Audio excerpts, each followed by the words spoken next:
Evet, Bursa Dağder olarak Osman Gazi, Orhaneli, Keles, Büyük Orhan ve Harmancık ve bağlı dağ köylerinin yardımlaşma derneği Dağder olarak 738. Ertuğrul Gazi'yi anma ve Söğüt şenliklerine katılmış bulunmaktayız. Bursa'dan Yörük diyarı Söğüt'e çok selam getirdik. Etkinlik hayırlı ve uğurlu olsun inşallah.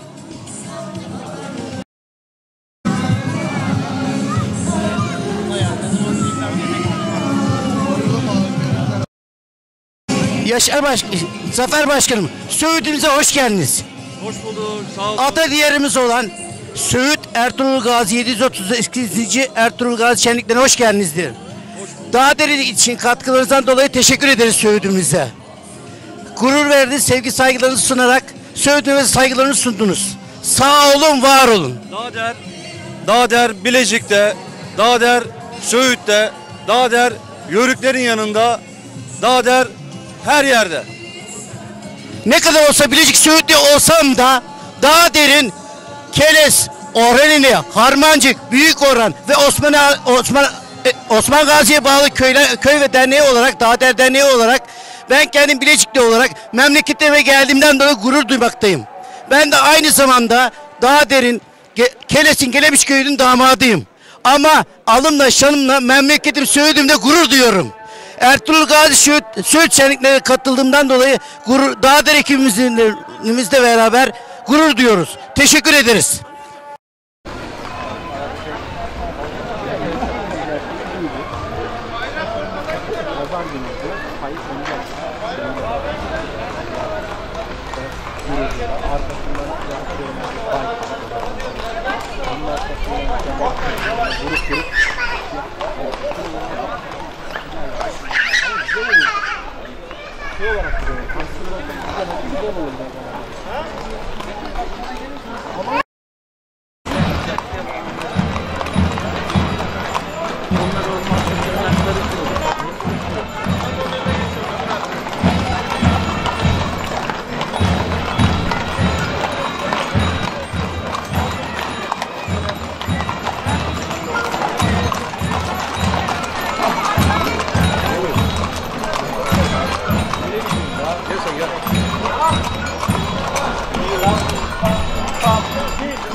genç var ya, şokun orada, şoku.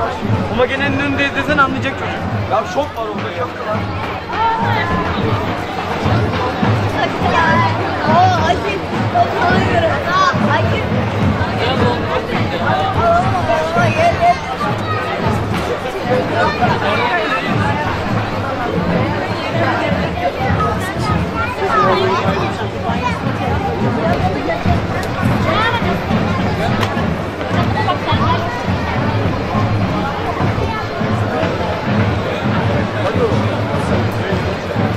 Anne telefon çekmiyor ya.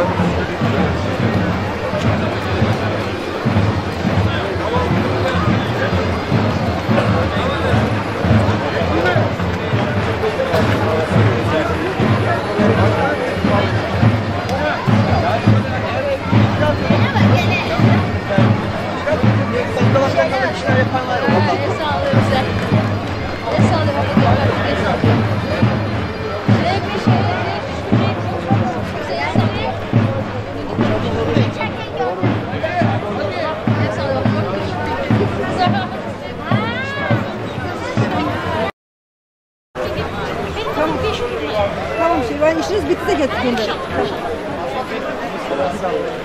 Ya.